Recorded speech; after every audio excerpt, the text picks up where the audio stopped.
Hello friends, welcome to learn English by Tabassum. और आज की वीडियो में हम लोग डिस्कस करने वाले हैं 12th NIS वाले स्टूडेंट्स का इंग्लिश का सिलेबस आखिर किस तरीके से होता है, मतलब आपके पेपर का पैटर्न क्या होता है। इंग्लिश जिसका कोड आप लोग देख सकते हैं भाई यहाँ पर 302 है। सो गाइस, अगर आपने एडमिशन लिया हुआ है अक्टूबर के एग्जाम में, आप जो है एग्जाम आपको अक्टूबर में देने हो या फिर अप्रैल में आपको देने हो, तो दोनों ही स्टूडेंट्स के लिए यहाँ पर मैं सिलेबस आपको बताने वाली हूँ। बहुत सारे बच्चे कंफ्यूज रहते हैं कि जी हमने तो अक्टूबर में एडमिशन ले रखा है, अक्टूबर में हमारे पेपर हैं। कुछ बच्चे कहते हैं जी हमें अप्रैल में अपने पेपर देने हैं, तो क्या दोनों का सिलेबस अलग है? जी नहीं, बिल्कुल भी नहीं है। दोनों का सिलेबस बिल्कुल सेम होता है। और काफ़ी सारे बच्चे ये भी कंफ्यूजन में रहते हैं कि CBSE ने तो कोरोना के चलते अपना 30% सिलेबस रिमूव कर दिया है, तो क्या हम लोगों का NIS वाले बच्चों का भी सिलेबस रिमूव हो गया है? सो ये सारे के सारे क्वेश्चंस, इन सारे सवालों के जवाब इस वीडियो के अंदर मैं आपको देने वाली हूँ, तो वीडियो को लास्ट तक देखना है और बिल्कुल स्किप नहीं करना।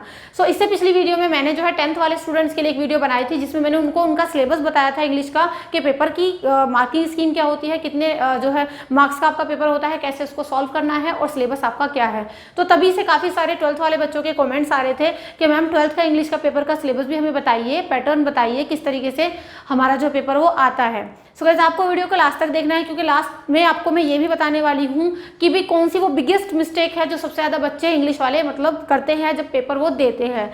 सो सबसे मेन प्रॉब्लम जो होती है इंग्लिश वाले बच्चों की, वो ये रहती है उनकी शिकायत कि भी हमारा इंग्लिश का जो पेपर होता है बहुत लेंथी होता है, मतलब काफ़ी सारे क्वेश्चन होते हैं, काफ़ी लंबा होता है, टाइम कम पड़ जाता है और क्वेश्चन कंप्लीट नहीं हो पाते।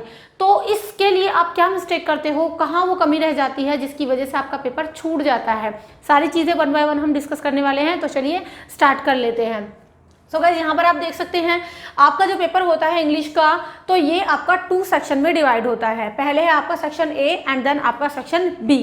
सो गाइस, यहाँ पर आप देख सकते हैं सेक्शन A जो है हमारा टोटल 85 मार्क्स का है। अगर हम 10th के स्टूडेंट्स की बात करें तो 10th वाले जो बच्चे होते हैं उनका पूरा paper section A, B, C और D में डिवाइड होता है, मतलब 4 सेक्शंस में डिवाइड होता है। बट 12th में अगर देखें तो केवल और केवल आपका 2 सेक्शंस में डिवाइड है, सेक्शन A और सेक्शन B। सो गाइस, पहले डिस्कस कर लेते हैं सेक्शन A के बारे में। और अगर हम इस सेक्शन की बात करें तो इसके अंदर जो क्वेश्चन होते हैं वो सबसे ज़्यादा होते हैं, क्योंकि ये आपका पूरा 85 मार्क्स का होता है, मतलब पूरा आपका 100 मार्क्स का पेपर है। और 100 में से अगर बात करें सेक्शन A की तो 85 मार्क्स का आपका सेक्शन A ही ले जाता है। सेक्शन A के अंदर ही आपके 85 मार्क्स आपको मिल जाते हैं। सो चलिए डिस्कस कर लेते हैं। देखिए, पहले आप देख सकते हैं स्क्रीन पर, मतलब यहाँ पर कि आपका क्वेश्चन नंबर 1 है, मतलब हमारा तो अभी बोर्ड ही है, ये स्क्रीन तो मैं नहीं कह सकती, स्क्रीन चलो समझ लीजिए इसको। क्वेश्चन नंबर 1 में अगर हम देखें भाई, तो यहाँ पर आपको A और B, क्वेश्चन नंबर 1 के अंदर आपको यहाँ पर A और B 2 ऑप्शन देखने को मिल रहे हैं। अब देखिए A के अंदर क्या आपसे कहा गया है, एक्सट्रैक्ट बेस्ड क्वेश्चंस। एक्सट्रैक्ट का मतलब क्या होता है, छोटू सा पैराग्राफ आपको दे देंगे, वो पैराग्राफ आपके बुक के किसी चैप्टर का होगा, कोई भी बुक का चैप्टर, मतलब आपकी जो इंग्लिश है उसके बुक का जो चैप्टर होगा उसमें से एक छोटा सा पैराग्राफ आपको देंगे, और उस पैराग्राफ को पढ़कर आपको उसके नीचे 4-5 क्वेश्चन देंगे, उनके जो है आंसर देने हैं। लेकिन ए के अंदर यहाँ पर आपको केवल एक एक्स्ट्रा देखने को नहीं मिलेगा, यहाँ पर आपको एक के साथ एक फ्री और मिलेगा, मतलब और करके यहाँ पर ऐसे करके ऑप्शन में ए में आपको 2 मिलने वाले हैं, जिसमें से आपको केवल एक ही सिलेक्ट करना है। जहां पर भी आपका और लिखा हुआ आ जाता है ना, वहां पर आपको गाइस केवल एक सिलेक्ट करना होता है और उसके आंसर आपको देने हैं। ये तो हो गई क्वेश्चन नंबर 1 के अंदर ए की बात। अब ऐसे ही हमारा बी है, तो क्वेश्चन नंबर 1 के अंदर जो हमारा बी होता है वहां पर भी आपको एक्स्ट्रैक्ट बेस्ड क्वेश्चन ही देखने को मिलते हैं, और वहां पर भी आपको 2 एक्स्ट्रैक्ट देते हैं और 2 में से आपको केवल एनी 1 करना है, जैसे ऊपर वाला वैसे ही नीचे वाला। ठीक है, तो यहाँ पर पहला क्वेश्चन हमने डिस्कस कर लिया है, होप आपको समझ में आ गया होगा। चलिए बढ़ लेते हैं सेकंड क्वेश्चन की ओर। सो गाइस, सेकंड क्वेश्चन में आपसे कहा गया है कि भाई शॉर्ट क्वेश्चन, यहाँ पर गाइस आपको क्या करने को मिलेंगे, शॉर्ट क्वेश्चन करने को मिलेंगे, मतलब जो आपने चैप्टर्स पढ़े हैं अपनी बुक के, उनमें जो आपके शॉर्ट क्वेश्चन है वो आपको मिलेंगे यहाँ करने को। 30 to 40 वर्ड्स लिमिट में आपको करने, मतलब 3 से 4 लाइन में आप आराम से उनका आंसर दे सकते हैं। क्वेश्चन कितने आएंगे, क्वेश्चन आपके टोटल 4 आएंगे और 4 में से आपको एनी 3 का आंसर ही देना है, 3 करने हैं। ठीक है, चलिए आगे बढ़ लेते हैं गाइस। यहाँ पर आपका नेक्स्ट क्वेश्चन है क्वेश्चन नंबर 3। तो जैसे आपके शॉर्ट क्वेश्चन है बुक के चैप्टर्स में से, ऐसे ही आपके लॉन्ग क्वेश्चन भी आना है। तो गाइस, यहाँ पर आप देख सकते हैं क्वेश्चन नंबर 4 में आपका जो है क्वेश्चन नंबर 3 के अंदर आपको लॉन्ग क्वेश्चन देंगे, और यहाँ पर आपको 2 लॉन्ग क्वेश्चन देंगे और 2 में से आपको केवल एनी 1 का आंसर देना है। ठीक है, ये तो हो गया क्वेश्चन नंबर 3। अब बढ़ लेते हैं क्वेश्चन नंबर 4 की ओर। तो क्वेश्चन नंबर 4 में गाइस आपसे क्या कहा गया है, पोएम बेस्ड एक्सट्रैक्ट, मतलब यहाँ पर भी क्योंकि आपके बहुत सारे चैप्टर्स होते हैं इंग्लिश में, तो चैप्टर के अंदर कुछ पोइट्री भी होती है, कुछ पोएम्स भी होती हैं। यहाँ पर गाइस आपको क्वेश्चन नंबर 4 के अंदर जो दिया जा रहा है ना, पोइट्री का कोई सा भी 4-5 लाइन का एक्स्ट्रा उठाकर दे देंगे और वो आपको 2 एक्स्ट्रा देंगे, दो में से किसी एक का आंसर आपको यहाँ पर देना है। जैसे यहाँ पर आपको यहाँ देने वाले थे 2 छोटे छोटे एक्स्ट्रैक्ट, ऐसे ही यहाँ पर आपको मिलने वाले हैं और इसमें भी आपको क्या करना है गाइज, 2 एक्स्ट्रैक्ट देंगे, 2 में से किसी एक को सिलेक्ट करके उसके क्वेश्चन अटैम्प्ट आपको करने हैं, उसके क्वेश्चन के आंसर देने हैं। ये हो गया क्वेश्चन नंबर 4। बढ़ लेते हैं क्वेश्चन नंबर 5 की ओर। सो गाइज यहाँ पर आपसे कहा जा रहा है अनसीन पैसेज। क्वेश्चन नंबर 5 में आपसे कोई भी अनसीन पैसेज, दैट मीन्स अभी तक यहाँ तक जो भी आ रहा है आपकी बुक में से आ रहा है, यहाँ पर आकर आपका पैसेज जो होगा वो अनसीन होगा, बुक के बाहर का आएगा। ऐसे ही आपका सेम क्वेश्चन नंबर 6 है, तो 5 और 6 के अंदर दोनों ही इसमें आपको अनसीन पैसेजेस देखने को मिलते हैं और उसके नीचे कुछ क्वेश्चन देंगे, वो आपको अटेम्प्ट करने हैं। यहाँ पर आपको कोई चॉइस नहीं मिलने वाली, एक पैसेज यहाँ और दूसरा पैसेज आपको यहाँ पर मिलने वाला है। चलिए आगे बढ़ लेते हैं गाइस। कोई डाउट अभी भी आपका रह रहा हो तो आप कमेंट कर सकते हैं, आई विल डेफिनेटली रिप्लाई। अभी नया नया हमारा चैनल है तो सब्सक्राइब कर लीजिएगा। चलिए आगे बढ़ लेते हैं question number 7। So guys question number 7 है हमारा अनसीन पैसेज, लेकिन ये अनसीन पैसेज थोड़ा सा डिफरेंट होगा इनसे, क्योंकि इसमें अनसीन पैसेज देके उसके बेस पर आपको एक टेबल बनानी पड़ेगी, कुछ उसमें डाटा वाटा भरने पड़ेंगे, तो वो अनसीन पैसेज आपका उस तरीके का होगा। नेक्स्ट हमारा जो क्वेश्चन होगा गाइज होगा 8 नंबर का क्वेश्चन। इसमें भी अगेन आपको पैसेज देंगे, मगर यहाँ पर आपको उस पैसेज की क्या करनी है, समरी बनानी है, छोटी सी समरी लिखनी है। पैसेज लंबा देंगे, उस पूरे पैसेज को पढ़ के अपने शब्दों में सिंपल इंग्लिश में उसकी समरी लिखनी है, छोटी सी। ठीक है, अब बढ़ लेते हैं गाइज आगे क्वेश्चन नंबर 9। यहाँ पर आपका थोड़ा सा ग्रामर का काम आ रहा है, तो इसमें यहाँ पर गाइज आपसे क्या कहेंगे, फिल इन द ब्लैंक्स। ठीक है, 3-4 लाइन दे देंगे, उसमें कुछ फिल इन द ब्लैंक्स छोड़ देंगे और वो जो फिल इन द ब्लैंक्स भरने हैं आपको पैसिव वॉइस मतलब एक्टिव पैसिव सीखने हैं और एक्टिव पैसिव सीखकर उनके बेसिस पर वो फिर फिल करने हैं। नेक्स्ट गाइस आपका क्वेश्चन है क्वेश्चन नंबर 10। तो यहाँ पर फिर अगेन आपको यहाँ पर फिल इन द ब्लैंक्स मिलने वाले हैं, लेकिन यहाँ पर पैसिव वॉइस थे, यहाँ पर करेक्ट वर्ब की फॉर्म आपको भरनी है। मतलब करेक्ट वर्ब की फॉर्म फर्स्ट फॉर्म लगेगी, सेकंड फॉर्म लगेगी या फिर थर्ड फॉर्म लगेगी। इसके लिए आपको अपने सेंटेंस क्लियर करने पड़ेंगे सबसे पहले। चलिए गाइस आगे बढ़ लेते हैं। आई होप चीज़ आपको क्लियर हो रही होंगी, अच्छा लग रहा होगा सब कुछ। वीडियो पसंद आई हो तो लाइक कर दीजिएगा। ठीक है, आगे बढ़ रहे हैं मतलब क्वेश्चन नंबर 11 है आपका गाइज। यहाँ पर आपको कंबाइन द सेंटेंस, मतलब 2-2 सेंटेंस के पेयर देंगे और उन पेयर्स को आपको जोड़कर एक बना देना है। ठीक है, तो यहाँ पर आपको सेंटेंस को कंबाइन करना है। क्वेश्चन नंबर 12 है आपका कंप्लीट द डायलॉग्स। कुछ डायलॉग्स देंगे, उनके बीच में आपका जो फिल इन द ब्लैंक्स छोड़ देंगे, उनको आपको कंप्लीट करना है। नेक्स्ट है आपका, तो यहाँ से यहाँ तक देखिए गाइस, आप देख सकते हैं क्वेश्चन नंबर 9 से क्वेश्चन नंबर 12 तक आपका जो है सारा का सारा क्या है, ग्रामर का पोर्शन है। ये ग्रामर ही आपको यहाँ पर करनी है। चलिए आगे बढ़ लेते हैं गाइस। क्वेश्चन नंबर 13 है आपका राइट अ पैराग्राफ, जो कि 100 वर्ड्स का होना चाहिए और उसमें आपको 3 पैराग्राफ देंगे, मतलब 3 टॉपिक देंगे कोई भी, जैसे कि एस्से लिखते हैं किसी भी टॉपिक के ऊपर निबंध लिखते हो आप, ऐसे ही होगा ये। कोई 3 आपको टॉपिक दिए जाएंगे और उसमें से आपको केवल एक सिलेक्ट करना है जिसके बारे में आप ज़्यादा लिख सको और अच्छे से लिख सको। तो ये क्वेश्चन नंबर 13 है, मतलब आपका यहाँ पर जो है एक एस्से टाइप का भी आ गया।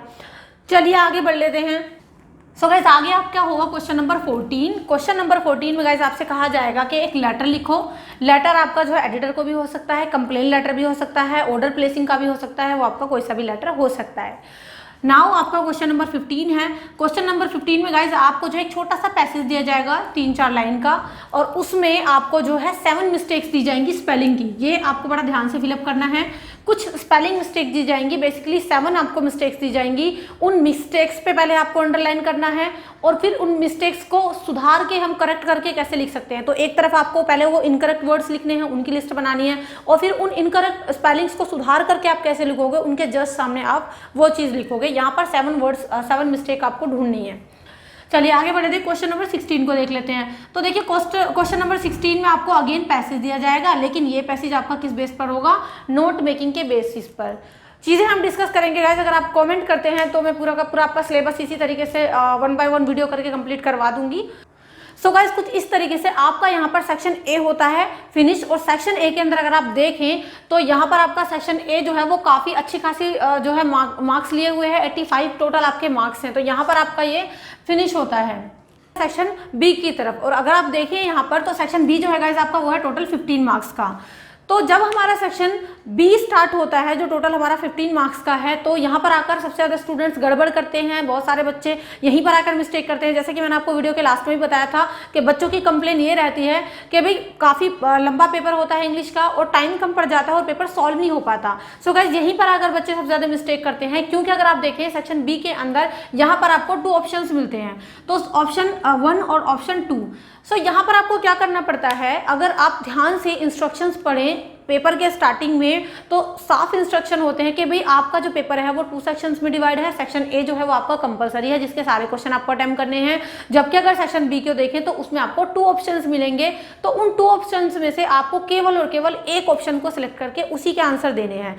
अब बच्चे क्या करते हैं, इंस्ट्रक्शन तो ठीक से पढ़ते नहीं है, तो भाई अपना कर देते हैं ऑप्शन ए और ऑप्शन बी, सबकी खिचड़ी पका देते हैं फटाफट से, तो टाइम भी कम पड़ जाता है और ठीक से वो टाइम कर भी नहीं पाते हैं। तो यहाँ पर आकर आप सबसे बड़ी मिस्टेक करते हो कि आप दोनों ही ऑप्शन को सिलेक्ट करके उन दोनों का आंसर देने लग जाते हो। जबकि अगर हम बात करें तो आपका जो सेक्शन ए था वो ऑलरेडी खत्म वहीं पर था और सेक्शन बी के अंदर आपको जो है केवल ए के ऑप्शन को अटेम्प्ट करना था। अब ऑप्शन ए और 2 मतलब फर्स्ट और सेकंड के अंदर आखिर आपको करना क्या होता है, तो गाइस यहाँ पर अगर आप देखें ऑप्शन 1 के अंदर, सो यहाँ पर रिसेप्शनिस्ट की जो जॉब होती है उसमें जो काम होते हैं, मतलब कस्टमर्स को कैसे हैंडल करना है, ऑफिस की क्या ड्यूटीज हैं, कोई इंक्वायरी है इसको कैसे हैंडल करना है, तो सारे के सारे जो क्वेश्चन नंबर 17 से 21 तक जो क्वेश्चन पूछे जाते हैं ऑप्शन ए के अंदर, तो वो सारे रिसेप्शनिस्ट से रिगार्डिंग ही पूछे जाते हैं। ठीक है, इसी तरीके से आपका जो ऑप्शन 2 है, दूसरा ऑप्शन है, उसमें ऑफिस यूज, ये ऑफिस यूज मतलब ऑफिस में किस तरीके से आप टेलीफोन अटेंड करेंगे, कैसे कस्टमर्स को हैंडल करेंगे, ये ऑफिस के यूज वाला सारा पोर्शन होता है। यहाँ पर भी क्वेश्चन नंबर 17 से 21 के बीच आपके क्वेश्चन पूछे जाते हैं। तो ऑप्शन ए और ऑप्शन बी दोनों ही जो हमारे ये ऑप्शन हैं इनकी स्टार्टिंग क्वेश्चन नंबर 17 से ही होती है और लास्ट क्वेश्चन 21 होता है। सो गाइस कुछ इस तरीके से आप स्मार्टली जो है पहले इंस्ट्रक्शंस को पढ़िए और देखिए कि ऑप्शन जो हमारा सेक्शन ए है केवल वही कंपलसरी है। अगर बी की बात करें तो सेक्शन बी में आपको केवल एक ऑप्शन को अटेम्प्ट करना है, उसी के क्वेश्चन के आंसर आपको देने हैं। सो कुछ इस तरीके से हमने यहाँ पर सिलेबस अपना अच्छे से डिस्कस कर लिया है। और हाँ, एक चीज़ और है कि बच्चे बहुत ज़्यादा कंफ्यूज रहते हैं कि भाई सीबीएसई ने अपना 30% सिलेबस रिमूव कर दिया है, तो क्या एनआईएस वालों का भी सिलेबस हो गया है? बिल्कुल भी नहीं हुआ है आपका। इस तरीके की किसी भी अफवाह पर आप ध्यान ना दें। आप चाहे अक्टूबर में आपका एग्जाम हो या फिर आपके अप्रैल में एग्जाम हो, फिलहाल तो वैसे अभी टले ही हुए हैं, कोरोना के चलते कोई डेट शीट वगैरह भी नहीं आई है, तो आपके एग्जाम चाहे कभी भी हो, आपका कोई भी सिलेबस रिडक्ट नहीं हुआ है, कोई भी रिड्यूस नहीं किया है आपके बोर्ड ने। पूरा का पूरा सिलेबस जैसा चलता आ रहा है ऐसा ही आपका इंग्लिश का और बाकी अदर सब्जेक्ट्स का सिलेबस है। सो गाइज आई होप आपको चीज़ें क्लियर हो गई होंगी। वीडियो पसंद आई हो तो लाइक कर दीजिएगा, चैनल को सब्सक्राइब कर लीजिएगा और बेल आइकन को प्रेस कर दीजिएगा ताकि मैं जब भी कोई भी नई वीडियो डालूं तो उसका नोटिफिकेशन आपको तुरंत मिल जाए। इसके अलावा आपका कोई भी डाउट रह गया है अभी भी या फिर आपका कोई भी सजेशन है तो आपका मोस्ट वेलकम है, आप कमेंट सेक्शन में कमेंट करिए, आई विल डेफिनेटली रिप्लाई। और नेक्स्ट वीडियोज़ में हम लोग जो है इंग्लिश के चैप्टर्स को डिस्कस करेंगे, ग्रामर को डिस्कस करेंगे और इसके अलावा आप भी कमेंट करके मुझे सजेस्ट कर सकते हैं कि मुझे किस टॉपिक के ऊपर अगली वीडियो लेकर आनी चाहिए। सो गाइज इसके अलावा देखिए क्या होता है, काफ़ी सारे बच्चे टीएमए के सॉल्यूशंस के लिए और एनआईएस से रिलेटेड जो भी एक सही और सटीक जानकारी होती है उसके लिए परेशान रहते हैं। कोई यूट्यूबर कुछ बोलता है, कोई यूट्यूबर कुछ बोलता है और कोई बहुत से तो जो है आसपास के लोग ही भी कि अब ये हो रहा है और वो हो रहा है।